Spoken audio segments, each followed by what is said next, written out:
Welcome to the Truth Podcast. I'm your host, Hany Rambod, and I'm here to do another very, very valuable Q&A. We got a lot of people been asking for Q&As lately, and I did just literally do a million different videos with the athletes as we're getting ready for the Mr. Olympia, but I haven't had a chance to do as many Q&As because of all the prep going into the 2024 Mr. Olympia 60th anniversary edition, and I apologize. I apologize because I really wanted to be able to keep these rolling for you guys. And so we're going to go ahead and get this party started.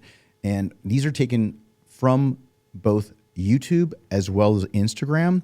When I go from those Sunday night Instagram asking you for questions, I'm pulling those questions directly off of that. So let's go ahead and start off with Segura Fitness. He has a question. One piece of advice for personal trainers starting their own business. First of all, make sure you get certified because you definitely want to be able to come from a place of education. Don't just get with another coach, online coach, and take that information and think, hey, all of a sudden you're a guru. What you want to do is you want to be able to start off with NASM, ACSM, ACE. I mean, there were so many of them back in the day, and they keep evolving. But NASM is the one that I tend to lean towards, even at Evogen, where we have our customer service reps get NASM certified. So I would definitely get NASM certified in as many of the disciplines as possible because they have sports nutrition, they have personal training. So depending on where you want to really focus on, get certified. That's number one. Number two, work with as many physiques as you can. I'm talking about not just bodybuilders versus men's physique guys. Work on men, women, different age groups, different types of functionality. If they're getting ready for maybe football or if they're getting ready for any kind of other sports. And don't be afraid to try to become an intern at one of the different gyms or one of the different training studios because you will learn so much by having an in-person mentor. So those are the things that I would really look into doing if you're starting out your own business and you really want to be able to really catch a lot of legs, especially in the beginning. All right, next question comes from Frank Cadillac 96. What's the best way to lose weight without losing muscle? Well, obviously, you're trying to lose weight. You're going to end up having a calorie deficit. So you're going to have to watch the nutrition portion of it. Using cardio is a great way to be able to burn more calories, but holding on to your strength. I talk about this year after year. I used to write about this in the magazines back in the day, but really trying to make sure that you're not reducing either your intensity or the amount of weight you're using. You're trying to hold on to your strength. So the stronger muscle is a larger muscle, a fuller muscle. So do not work on just going into high reps by thinking you're going to get cut. That was an old methodology that people used to think. It doesn't work. What you do want to do is you want to try to hold on to as much muscle or possibly even try to increase strength while you're dieting. So holding on to muscle there's a direct correlation with strength and size. So again, don't lighten up the weights. If you are getting to the point where you're deep into the diet, you will lose a little bit of strength.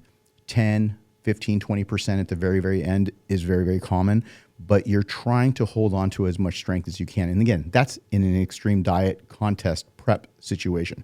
Happens to my Olympia guys all the time, right? During the last couple of weeks, they, 10%, 15% reduction, but also what they really end up changing is their stamina. Their stamina changes because they're getting so lean, they don't have a ton of glycogen in the muscle because they're trying to work on getting shredded. So therefore, you're not going to have the intensity in the first 15 minutes as you do in 2 hours or vice versa. What I should say is that you're going to have the intensity in the first 15 minutes and you won't have it in the second hour. So, and that's why we also shorten up the training sessions because we just don't have that kind of stamina.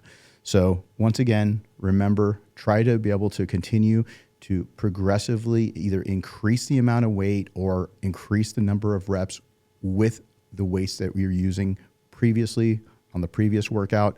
So that's very important, but you will naturally, taper down in terms of strength by anywhere from 10 to as much as 15 or 20%, depending on how depleted you get. All right, next question is from HD Swift. How soon can you start the selection process of those that signed up for the waiting list on your website? Obviously, not during prep. Yes, so again, many of you have gone on to the Hany Rambod site, my personal site, and put your name down to be able to be notified when I start my coaching platform. Well, that selection process is already started. So if you haven't been on to the honyrambod.com, go to my site. You can go ahead and apply to become a client. We are reviewing all the applications. There's going to be some back and forth because I need to know what you're doing. And I'm going to be going through there with my team. And I want to be very clear about this. I am not doing this just by myself, but I'm bringing on other team members to help me with this to create a scalable model. So what I've done is I've waited a very long time to be able to finally be able to work with more than 4 or 5 people a year. And with that, what I'm doing is I'm building a team, and they're here in the building with me, and they're going to be helping me to be able to give you guys information to be able to become the best version of you and yourself. So what I wanted to do is focus on the Olympia preps, but right now what I'm doing is we're scaling this up. So again, the whole system is in place. I've been working on this for 2 years, and I'm finally happy to say that we are picking candidates that had applied on my website. So if you haven't and you're interested in being a part of my program, then go to honyrambod.com, fill out the application. We'll get back to you with a lot of different questions so that we can make sure it's the right fit and your goals are realistic, and we can go ahead and vet the right athletes. So we start off with off-season only. I do not start off with preps, and those that are wanting just lifestyle updates and being able to have that accountability tool in their system. So again, looking forward to seeing you guys online with that and being able to slowly build that up. It's something I've been wanting to work on for years now, and we are finally launching it. So again, check it out, honyrambod.com. Thanks for the question. All right, next question is from Anthony Hurtak. Sorry if I'm butchering your last name. First time competing, best advice for a natty bodybuilder. So best advice is something I just discussed, making sure that you stay strong. Make sure that you document everything. Get the notebook. Again, I have one in front of me right now. I always use a notebook. You want to be able to put together a plan and see how you're progressing, and then you'd be able to go back to it to see what you could have done differently, what worked and what didn't work, and make sure that you're constantly doing picture updates. In the beginning of a prep, I like to be able to start off at 16 weeks out with once a week, then go to twice a week, around 12 to 14 weeks out, then 3 times a week. When you start getting about 8 weeks out, that's 3 times a week. And then as we get closer, daily. So that's the protocol I use for my clients. That's what I suggest a lot of people use, and then be able to track everything, not only just your diet, but also your training. So you can see your lifts, the weights you're using, the repetitions, any intensity techniques. If you're doing drop sets, if you're doing any of those things, make sure you put those down. You do not need anything super fancy to be able to do those things. A good old-fashioned notebook, or putting it into your iPhone or your Android phone, and being able to just document those things on the daily and how much cardio you're doing. Obviously, putting everything in there that you're ingesting into your body is super important, especially when you're natty, because what you want to do is you want to be able to say, hey, look, I'm taking this much creatine. This is when I took creatine. I took it before the workout. I'm taking it after the workout. This is how many scoops of protein powder I've been using a day. This is how much beef I'm taking in, how much fish. This is how much, whether it's other sources, egg whites. Be able to make sure that you're taking a look at it, because if you go after 2 to 3 days and you're seeing yourself really progress and you say, hey, wait a minute, I thought I was doing 5 meals, but I was only doing 4. And now that I've been doing 5, I can see a huge change, reduction in soreness, muscle fullness, all of those things. You can kind of go back and say, wow, I can really track what I've been doing. So as simple as it sounds, many people don't do this. This is why being able to really put down and document the procedure and the process is going to make all the difference in the world. And that's why having coaches makes such a difference, because they're going to remind you of all of these things. But if you can't afford a coach, or if you're just trying to self-coach right now for whatever reason, these are the things that you really need to do to be able to progress to the next level, and you can learn from the previous contest prep. All right, the next question here from Mighty Thunder 5X. How much protein should we take per day? again, it's very variable, but I tend to like 1 to 1.5 grams of protein per pound of body weight. Now, if you are at a huge calorie deficit or you're trying to be able to do a major cut, you want to be in the upper range of that. Have I seen some athletes go to 2 grams? Absolutely. But usually when it's 2 grams, what they're doing is they're going into maybe 2 grams of lean body weight versus just pure body weight, especially if they're very heavy set or you're trying to come down from a very high amount of body fat. But on average, if you use 1 to 1.5 grams of protein per pound of body weight, you're at that point where you're going to be able to maximize recovery. And as long as you're breaking it up every 2 to 3 hours, I am not a believer. And I've heard some coaches out there say, hey, look, it doesn't matter what kind of protein you're taking in. I do not believe in that. I believe it can't just be from whey protein all day long. I believe it has to be mixed sources. So 1 to 2 shakes a day, perfectly fine. Post-workout, maybe a little bit of protein in the morning with your oatmeal, totally fine. Egg whites, you want to throw in an egg white meal, great, but don't throw in 5 egg white meals. I feel that many of you out there speak in absolutes, and I do not believe in that. I feel like a well-rounded diet, even when it comes to protein sources, is so important. So therefore, a normal diet for me consists of 1 to 2 meals of just straight beef, a lean ground beef, 1 at least egg white meal, could be up to 2, and then the rest is either coming from chicken, fish, or lean cuts of turkey. And that's how I tend to build out my programs. So nothing super fancy, but not in absolutes, not when you're hitting nothing but egg whites or nothing but one type of meals. Now, there are some people out there that do really, really well with a lot of fish meals. Again, you got to be careful what kind of fish you use. But at the end of the day, if you feel better because you just have less bloating and things like chicken tend to bloat you, then you do want to be able to lean towards types of proteins that work well with your system. But try to be able to use diversification for proteins. But again, this also extends to carbs as well. So when you're putting together a meal plan, make sure you don't go too crazy on the whey protein. 1 to 2 shakes a day is fine. Try not to go above that. Make sure, even when it comes to beef, you can do beef off season, but try not to overdo the beef either. So 1 to 2 meals a day is fine. Especially when it comes to the off season, throwing in 2 beef meals a day is awesome. But throwing in salmon, same thing goes. You want to be able to do a salmon meal here and there, no problem. But you shouldn't be doing salmon all throughout the day. And I've seen all kinds of crazy diets sent over to me. And I just feel like making sure you have that variability and that flexibility, not only is it going to help your mind, but it's also going to help your body. Next question from Team Big Monkey. Why doesn't Hottie speak English? I have mentioned this and addressed it several times, but I'll address it again because some of you are new to the channel.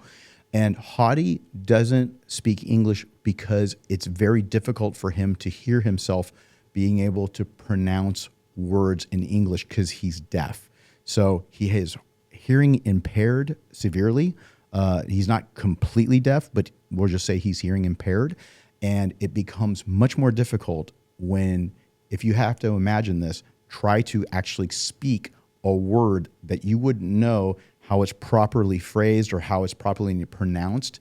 And enunciation, I believe, is the word for it. And what needs to happen is you be able to hear yourself. And he can't hear you say it properly for him to be able to actually say it and try to repeat the word. So again, the fact that he's hearing impaired is causing him the learning disability on when it comes to learning proper English. So hopefully that cleared that whole thing up. It's not because he doesn't want to learn it. He has taken classes and he is something that he has picked up some more words, but it's very difficult with him because if you really pay attention, he's got 2 hearing aids in there and they do their best they can, but they don't always work. I've been behind him, turning around, talking to him, and he doesn't turn around because he doesn't hear me. So again, he has a major hearing impairment, and that's why. Next question from Huzifa Jujara. How to correct imbalances in symmetry of the lats. So if you have a lat symmetry issue, it's usually due to an injury or you could have some bound up tissue. Happens a lot. What I tend to do is really make sure that number one, you're getting muscle work done. Number two, and when I say muscle work, I mean, we're talking about deep tissue. We're talking about ART, which is active release therapy, and making sure that you're doing things on pull downs, one arm pull downs, instead of using just a fixed bar. So putting a D handle on a lat pull down would work really, really well. I have Pinata pieces of equipment. So what I do is make sure that we're unlocking many of the mechanisms, because sometimes you can lock and we can use bilateral, or we can turn around and be able to use one side at a time with ISO. And that is super, super important, because if you're trying to work one body part and more than the other, or it might give out and we need to do extra reps and sets, then we should be able to do single arm work. That even goes down to one arm dumbbell rows, where you might have to be able to really do extra couple of reps. Even when you go to failure, rest for a few seconds and do some extra reps. Sometimes you even work extra sets. And again, I've been talking about this for many, many years, but you have to be able to work on it. It's not going to heal itself. So fix it with being able to get therapy, but also make sure while you're in the gym, you give it extra attention. Next question from Calvo Marcelo. Hany, what are your 3 strategies to maximize recovery between intense training sessions? So 3 strategies I'm going to give you is, number 1, you got to get enough rest. Make sure you're taking enough time between workouts. Make sure you're not training when you're still sore. So that normally is 3 to 4 days for my athletes. Sometimes it could be a little bit longer. It's usually not shorter. So you got to have that rest.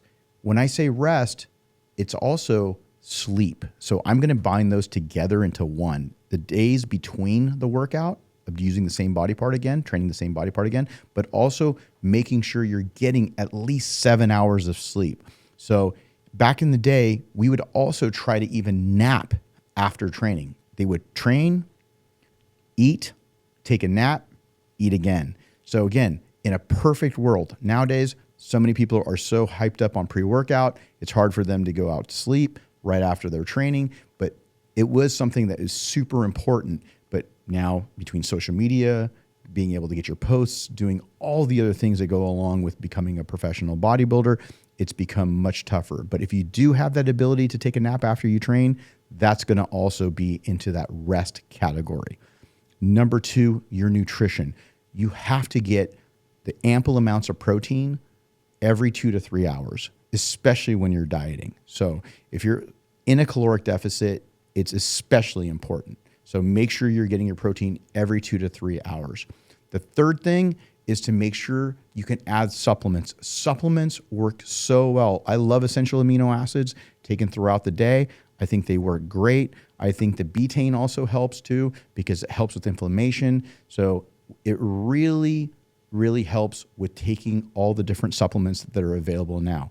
Creatine, which is one of the most studied supplements out there, helps with that strength, the torque, muscle fullness, works amazingly well. Nitric oxide boosters, precursors work great for pump and blood flow, vasodilation, all of those things. So again, might have been more than 3, but that's the 3 that I recommend the most. All right, the next question here from Pedram.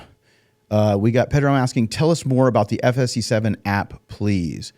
Well, I'm going to go ahead and combine that with the other question that was coming in right past that, which is about the app, but it was also about the video that I posted up around my Instagram talking about a day in the life. And some people were asking me why I did not post that on my public channel.